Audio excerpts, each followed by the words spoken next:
My name is Willow, I am 24 years old and I live in Austin, Texas. The fork paused halfway to my mouth. The dining room was warm, smelling of roast beef and pine needles, but suddenly the air felt ice cold. My grandfather, the only person at this table who had ever really loved me, set his drink down. He smiled at me, a genuine, warm smile. "Sweetheart," he said, his voice loud enough for everyone to hear. "How do you like the house I bought you?" The clatter of silverware stopped instantly. Total silence froze the room. I looked at him, blinking. I felt a knot in my stomach, the kind you get when you think you forgot to do something important. But I hadn't done anything. I glanced at my mother across the table. Her face was pale. The stem of her wine glass was trembling in her hand. A drop of red wine spilled onto the white tablecloth like a drop of blood. I looked back at Grandpa. My voice was steady, though my heart pounded. "What house?" I asked. Every head turned toward my parents. Panic bloomed on my father's face. In that split second, the confusion left me. I realized something clearly. I wasn't the one in trouble. They were. And I was finally going to watch them pay for it. But before I tell you how everything flipped, like and subscribe, drop a comment. Where are you watching from? To understand why that question at the dinner table was so explosive, you have to understand who I was in my family. Or rather, who I wasn't. My name is Willow. I am 24 years old. I grew up in a large, beautiful house in Austin, Texas. From the outside, we looked like the perfect American family. We had a green lawn, 2 expensive cars in the driveway, and a pool in the backyard. My father, Richard, was a charming man who worked in sales. My mother, Linda, was beautiful and loved to host parties. And then there were my siblings. My older brother, Tyler, was the athlete. He was the star quarterback in high school. Every Friday night, the entire family dressed in his team colors. My parents screamed his name from the stands. If he won, we went out for steak. If he lost, the house was quiet and mournful for days. My younger sister, Jessica, was the beauty queen. She did pageants and dance. Her trophies lined the mantelpiece in the living room. My mother spent hours curling Jessica's hair and buying her expensive dresses. And then there was me. I was the middle child. I wasn't loud. I wasn't an athlete. I wasn't a beauty queen. I was just Willow. I liked to read. I liked to paint. I was quiet. In a house where the loudest person got the attention, I became invisible. I learned very early on that my needs were secondary. If I needed new shoes, I had to ask 5 times. If Tyler needed new cleats, they were bought the same day. If I had a parent-teacher conference, my parents often forgot or had a conflict with Jessica's dance recital. I remember my 16th birthday clearly. It is a day that sticks in my mind like a thorn. For Tyler's 16th birthday, my parents threw a massive barbecue. They invited 50 people. They bought him a used truck. It was a huge celebration. For my 16th birthday, I came downstairs in the morning, expecting a happy birthday. My mother was in the kitchen, drinking coffee and looking at her phone. "Morning," she said, not looking up. "Good morning," I said. I stood there for a moment waiting. "Don't forget to take the trash out before you go to school," she said. My heart sank. They had forgotten. I went to school and didn't say anything. I thought maybe they were planning a surprise for dinner. I walked home that afternoon, hoping to see balloons or a cake. When I walked in, the house was empty. There was a note on the counter. "Willow took Jessica to dance practice. Dad is at Tyler's game. There is leftover pasta in the fridge. Mom." I ate cold pasta alone at the kitchen table on my 16th birthday. I didn't cry. I just felt a cold hardness settling in my chest. I realized then that I was on my own. I stopped asking for things. I stopped expecting things. I became self-sufficient. I got a job as soon as I could. I bought my own clothes. I packed my own lunches. But there was one person who saw me. My grandfather, Arthur. He was my mother's father, but he was nothing like her. He was a stern man who had made his money in construction.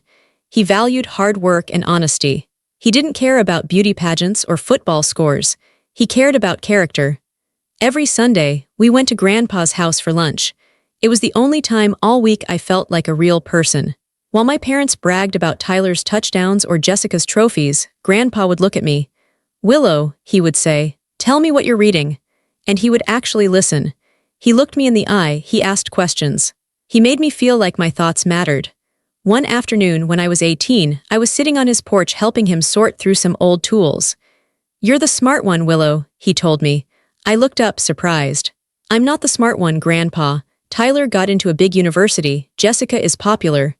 Grandpa shook his head. That's noise. You have common sense. You have grit. You don't need applause to do the right thing.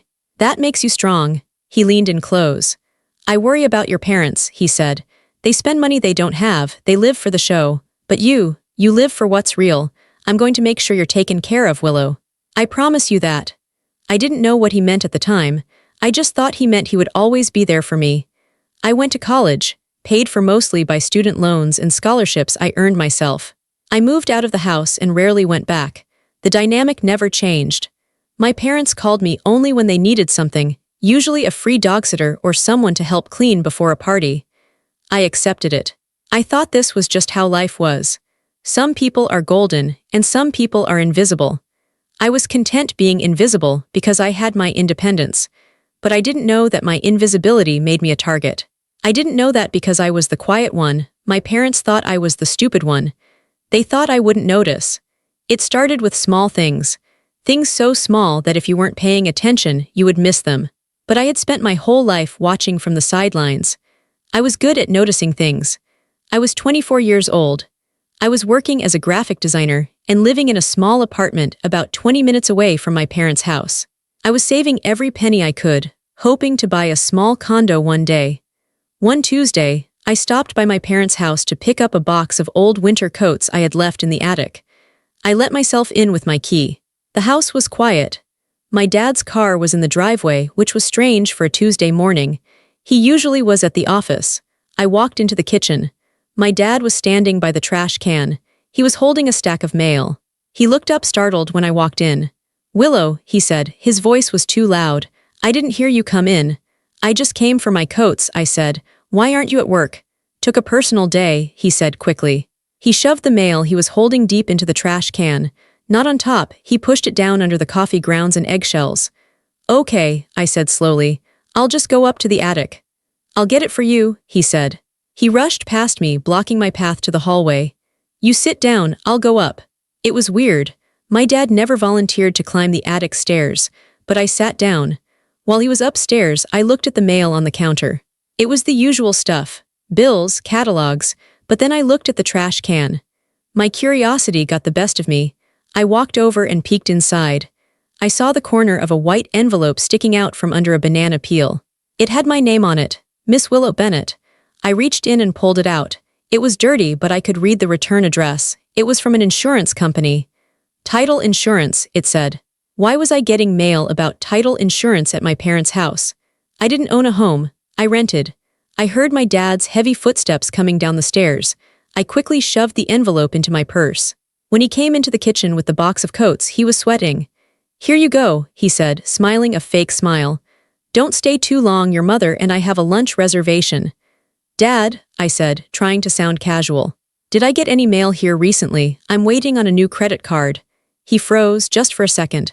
No, he said, just junk mail, I threw it all out. Okay, I said. Thanks. I walked out to my car, my heart beating a little faster, just junk mail. But the envelope in my purse didn't look like junk mail. When I got home, I opened it. It wasn't a policy. It was a notice of change of address confirmation. It said that the correspondence regarding the property had been successfully updated to my parents' P.O. box. The property? What property? I stared at the paper. Maybe it was a mistake. Maybe it was spam. But the feeling in my gut said otherwise. A week later, I was at a family birthday dinner for my brother, Tyler. Everyone was there. Grandpa was at the head of the table. I was sitting next to my mom. Her phone was sitting on the table between us. It lit up with a notification. I glanced at it. Bank alert. Deposit of $12,000 received. My mom snatched the phone up so fast she almost knocked over her water glass. Good news? I asked. She laughed, a high, nervous sound. Just a work bonus for your father, finally came through. But I looked at my father.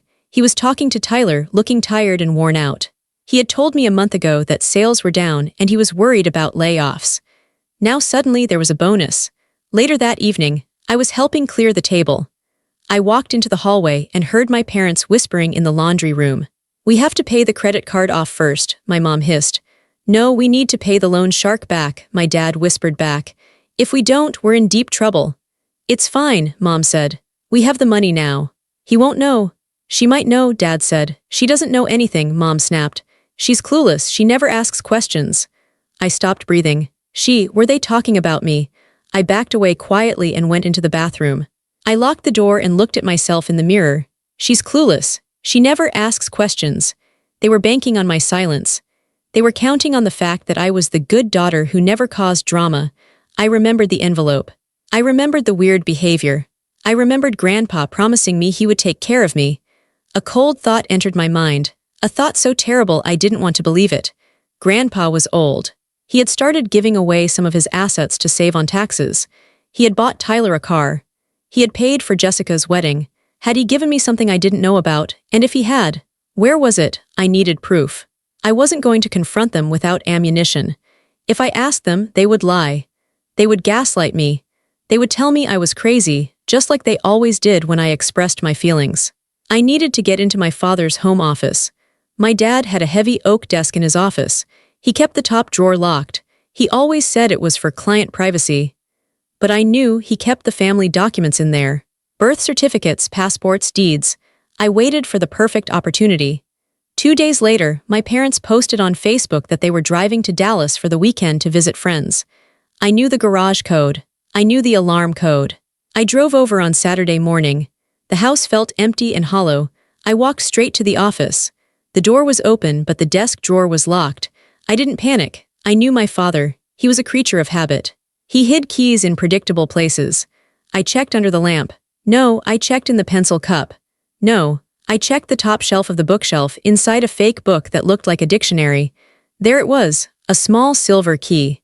My hands were shaking as I walked back to the desk. I felt like a criminal in my own childhood home, but I remembered my mother's voice. She's clueless. I wasn't clueless anymore. I inserted the key. The lock clicked. I slid the drawer open.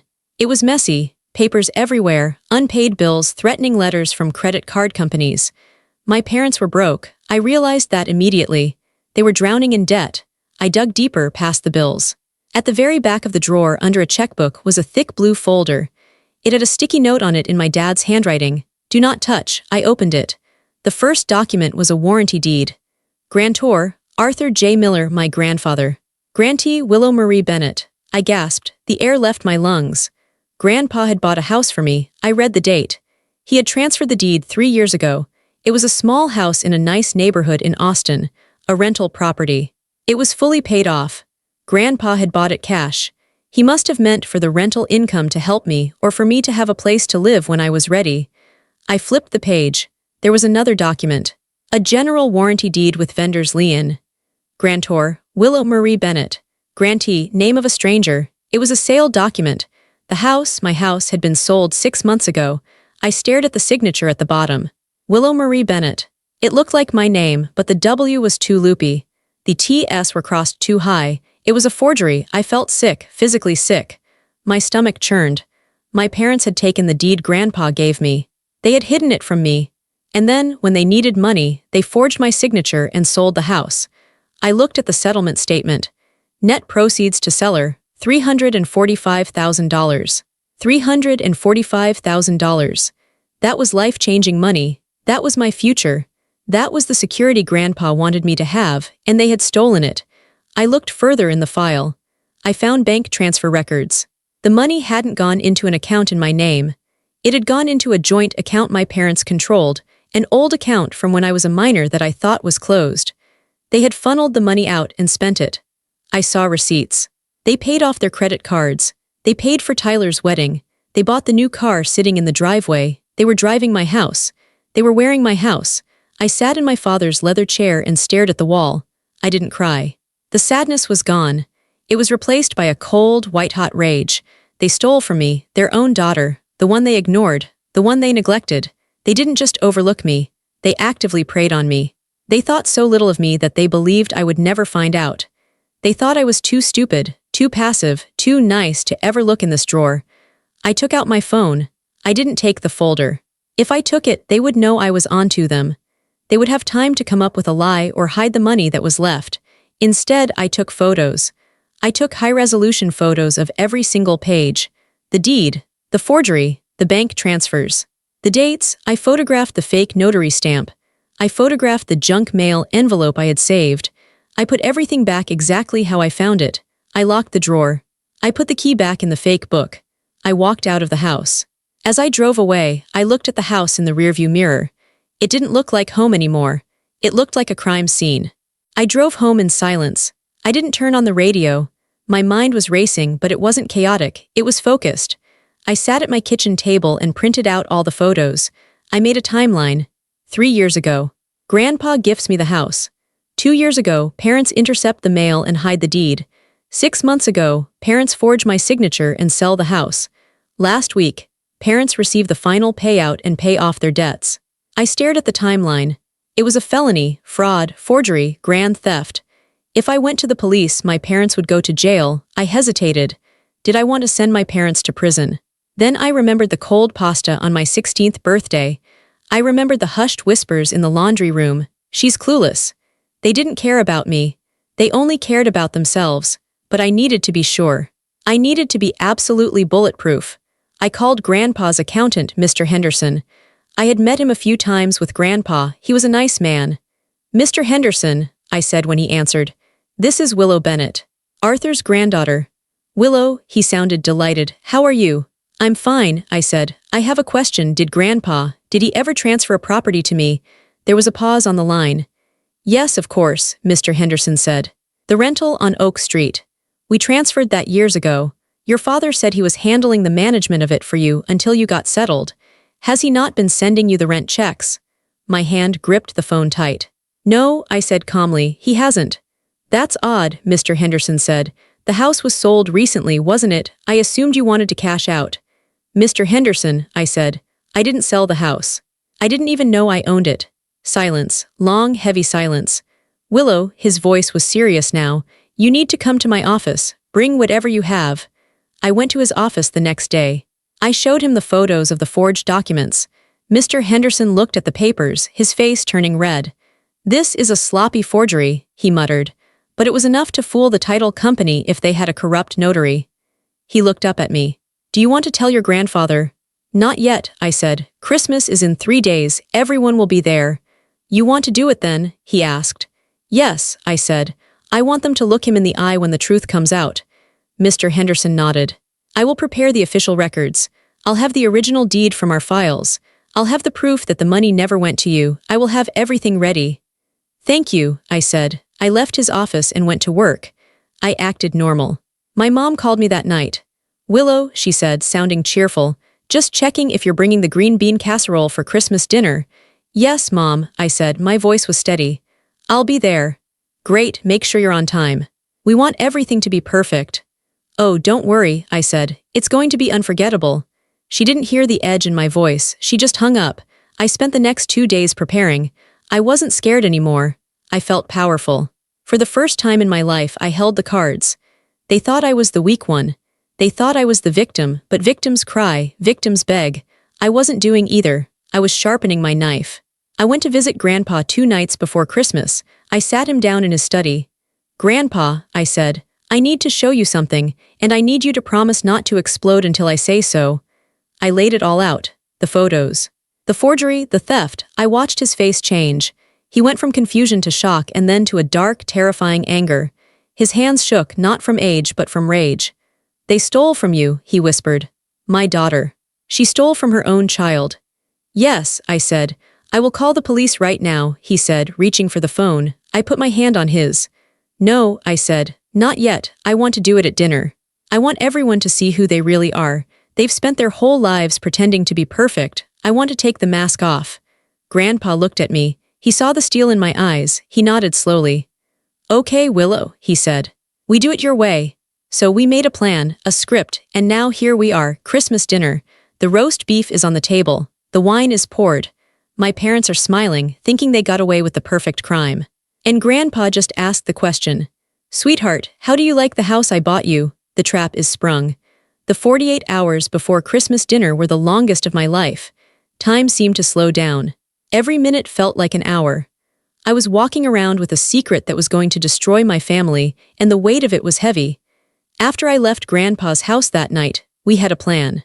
But a plan is just an idea until you execute it. I had to go back to my apartment and wait. I sat on my couch in the dark. My phone buzzed on the coffee table. It was a text from my mother. Mom, make sure you wear something nice on Christmas. Tyler's girlfriend is coming and her parents are wealthy. We need to make a good impression. I stared at the screen. A good impression. That was all she cared about. Appearances. She wanted me to look the part of the happy, successful daughter so she could play the part of the perfect mother. She had no idea that I knew she was a thief. She had no idea that the wealth she wanted to show off was stolen from me. I didn't reply. I couldn't. If I typed anything, my rage would bleed through. I spent the next day organizing the evidence. Grandpa's accountant, Mr. Henderson, had sent over the certified copies of the original deed. I had my photos of the forged documents printed on high-quality paper. I put everything into a plain manila folder. I didn't want a flashy binder. I didn't want a briefcase. I wanted it to look simple, just a folder. The morning of Christmas Eve, I woke up feeling sick. My stomach was in knots. It wasn't fear exactly. It was adrenaline. It was the feeling you get before you jump off a high-diving board.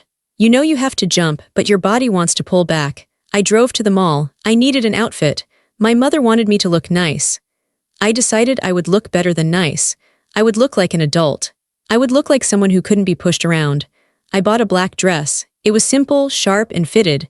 It didn't have frills or lace. It looked serious. I bought black heels. I pulled my hair back into a tight bun. When I looked in the mirror, I didn't see the invisible middle child anymore. I saw a woman who was done being a victim. Christmas Day arrived. The sky was gray and overcast. It looked like it was going to snow, but it was just cold rain. I drove to my parents' house. The driveway was already full. Tyler's truck was there. Jessica's convertible was there. And right in the center, my parents' new luxury SUV shone in the rain. I stared at that car. I knew how they paid for it now. They paid for it with my house. Every time they drove it, they were driving my inheritance. I parked on the street. I grabbed the manila folder and my purse. I took a deep breath. You can do this, I whispered to myself. Just stick to the script. I walked to the front door. I didn't knock. I used my key. The house was warm and smelled amazing. Cinnamon, roasting meat, expensive candles. Christmas music was playing softly. Laughter drifted from the living room. I walked in. My mother came into the hallway, holding a tray of appetizers. She looked perfect. Her hair was done, her makeup was flawless. She was wearing a red silk dress. Willow, she said, smiling. You made it, and look at you. You look very severe. Is that a new dress? It's new, I said. My voice was calm. Well, come in, come in. Grandpa is already here. He's in the den. I walked past her. I didn't hug her. I couldn't bear to touch her. I went straight to the den. Grandpa was sitting in his favorite armchair near the fire. He was holding a glass of whiskey. He looked older today, tired, but when he saw me, his eyes sharpened. He looked at the folder in my hand. He gave a tiny nod. I went over and kissed his cheek. Ready? He whispered, so low no one else could hear. Ready? I whispered back. They have no idea, he said. Your father is in the kitchen bragging about his investments. It makes me sick. Let him brag, I said. It will make the fall harder. We went into the living room. My siblings were there. Tyler was on the sofa with his girlfriend, laughing loudly at something. He waved at me. Hey, Will. Grab a drink.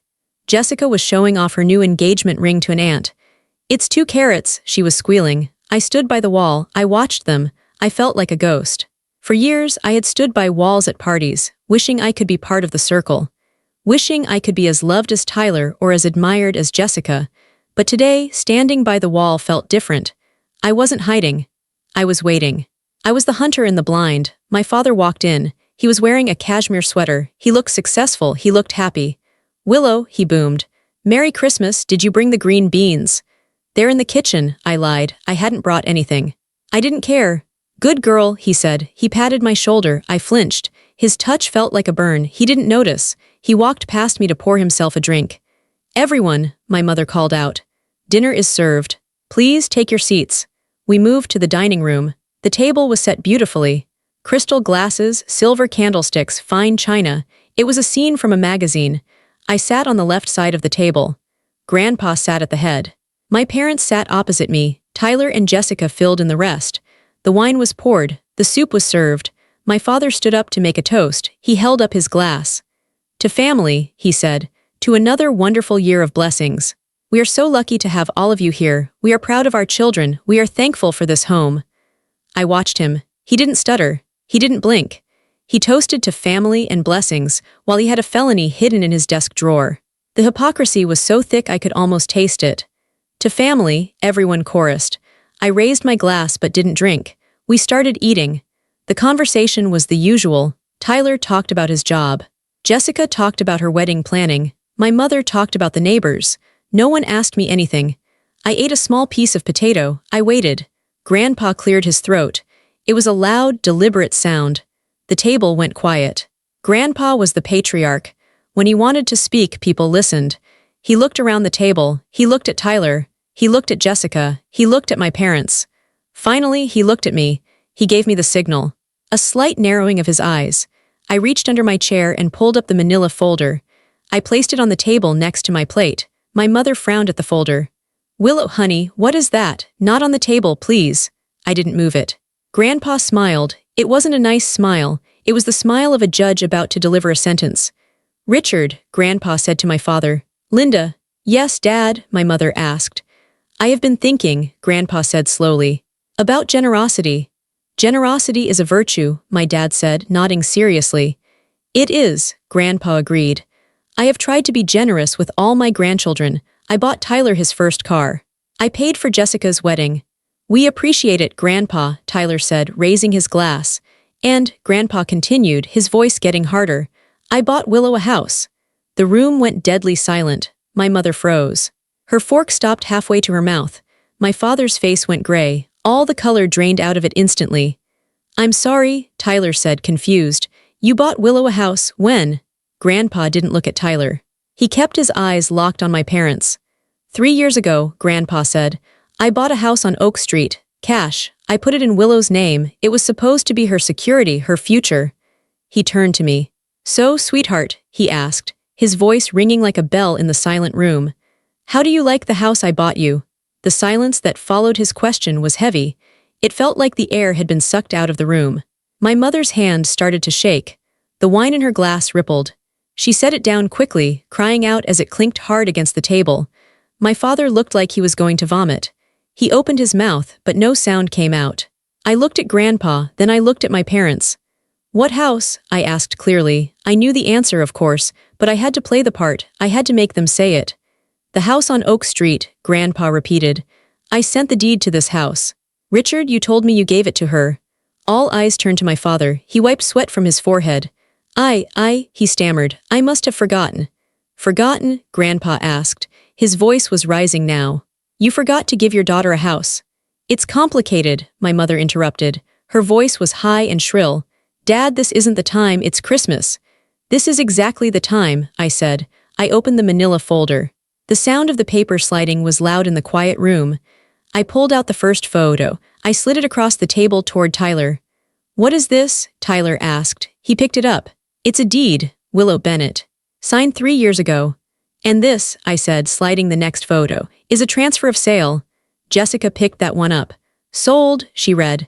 Willow sold the house 6 months ago, she looked at me. I didn't know you sold a house, Willow. Why are you still renting that apartment if you have $300,000? I don't have $300,000, I said. And I didn't sell the house.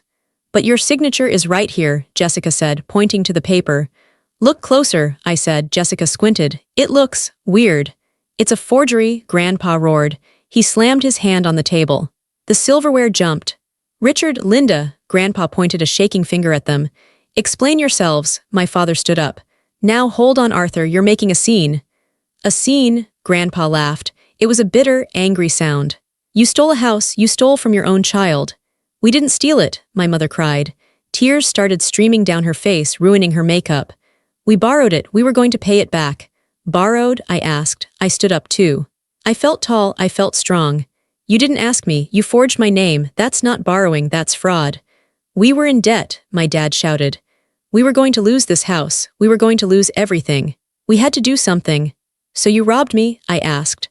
Why not ask Tyler? Why not ask Jessica? Why was I the sacrifice? My mother looked at me, her eyes pleading. Willow, please, you don't use the money anyway, you live simply.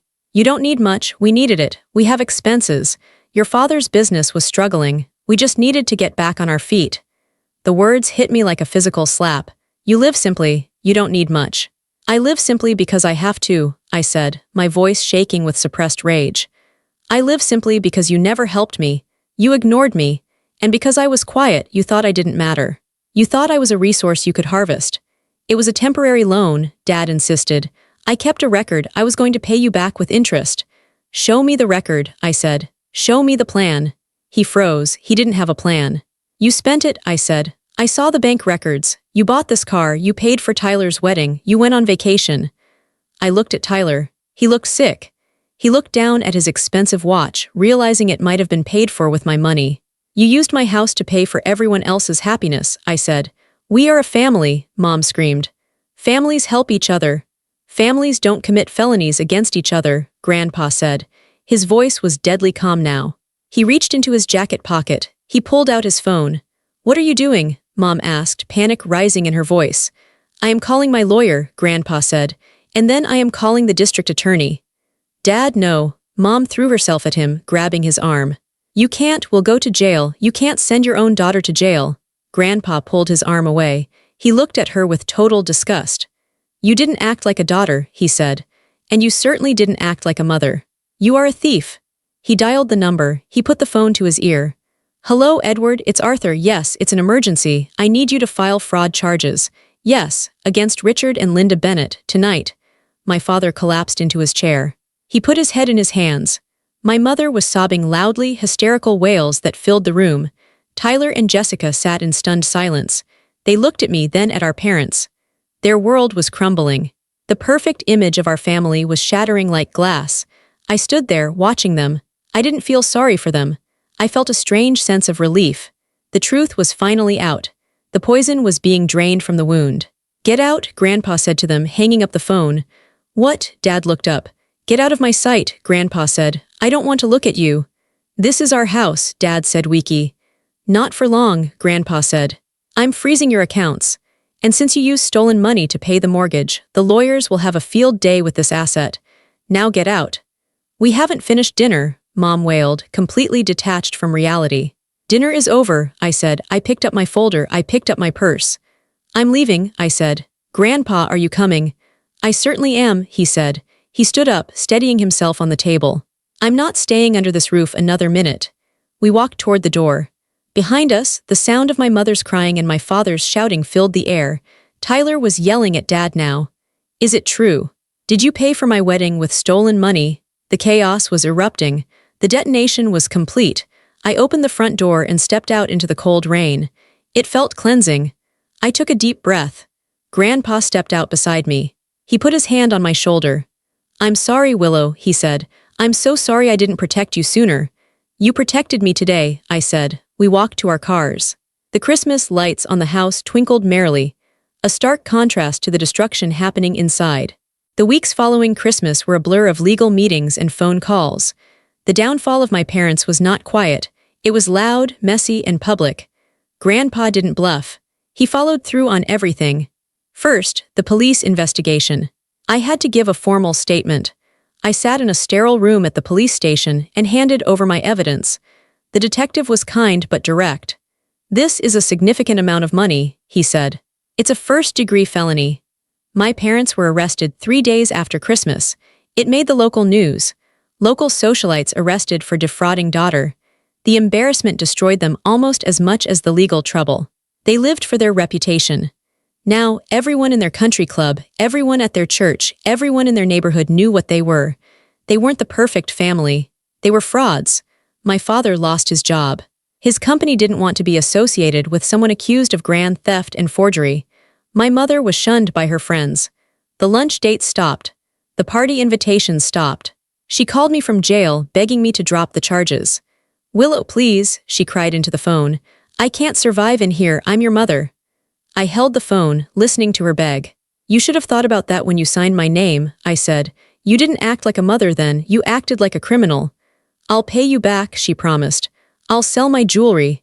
It's too late, I said. It's out of my hands. The state is pressing charges. I hung up. I blocked her number from the jail. Then came the financial ruin. Grandpa's lawyers were ruthless. They froze the remaining assets my parents had. They proved that the money used to pay down the mortgage on their big house came from the sale of my property. The court ordered the house to be sold to pay me back as restitution. I remember the day. The "for sale" sign went up in the yard. I drove by slowly. The grass was overgrown. The curtains were drawn. The house looked tired and defeated just like them. My siblings reacted in different ways. Tyler was angry. He felt betrayed too. He realized that his comfortable life had been subsidized by theft. He came to my apartment one evening. "I didn't know, Will," he said. He looked ashamed. "I swear I didn't know." "I believe you," I said. "But you didn't notice either. You were happy to take the money and not ask where it came from." He nodded, looking at the floor. "I know, I'm sorry, I'm going to pay you back for the wedding costs. It might take me a few years, but I'll do it." "Thank you," I said. I respected him for that. He was trying to make it right. Jessica was different. She was angry at me. She sent me nasty texts. "You ruined the family. You're selfish. Why couldn't you just let it go? Mom is depressed because of you." I didn't reply, I just blocked her. She was just like them. She thought appearances were more important than truth. She thought I existed to be used. The legal process dragged on for months. My parents eventually took a plea deal to avoid a long prison sentence. They pleaded guilty to fraud. They were sentenced to 5 years of probation and ordered to pay full restitution. If they missed a payment, they would go to prison. They also had to do community service. But the real punishment was their life. They lost the house. They moved into a small, rundown apartment on the bad side of town. They had one old car. They had no friends. They had no status. I saw my father once, months later at a grocery store. He was stocking shelves. He looked old and gray. He saw me and turned away quickly, hiding his face. I didn't feel triumph. I didn't feel glee. I just felt a heavy, finalized sense of justice. They had tried to bury me, but they forgot I was a seed. I grew, and they withered. They had spent their whole lives building a monument to themselves. And with one question, one truth, I had knocked it all down. When the restitution check finally came, it was a strange feeling. I was sitting in Grandpa's kitchen. It was summer now. The windows were open and the breeze was warm. Mr. Henderson handed me the check. It was for the full amount plus interest. It came from the sale of my parents' house and the liquidation of their assets. "Here you go, Willow," he said. "It's finally yours." I held the piece of paper. It was just paper, but it represented my freedom.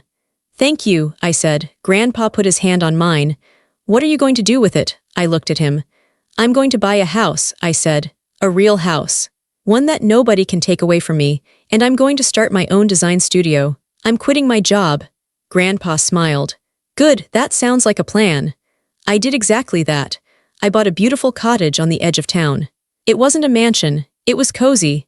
It had a big garden where I could plant flowers. It had a room with great light for my painting and design work. I moved in on a Tuesday. I unpacked my boxes. I hung my clothes in the closet. That first night I sat on my back porch. It was quiet. No shouting. No drama. No feeling of being overlooked or unwanted. I had my own space. My own name on the deed, a real deed this time. I thought about my parents. I wondered what they were doing in their small apartment. I wondered if they blamed me. I knew they probably did. People like them never take responsibility. They probably told themselves that I was the villain, the ungrateful daughter who destroyed them. But it didn't matter what they thought. Their opinion of me no longer controlled my reality. I had cut the cord. I was no longer the quiet one. I was the strong one. I was the one who survived. My relationship with Grandpa became even stronger. I visited him every Sunday.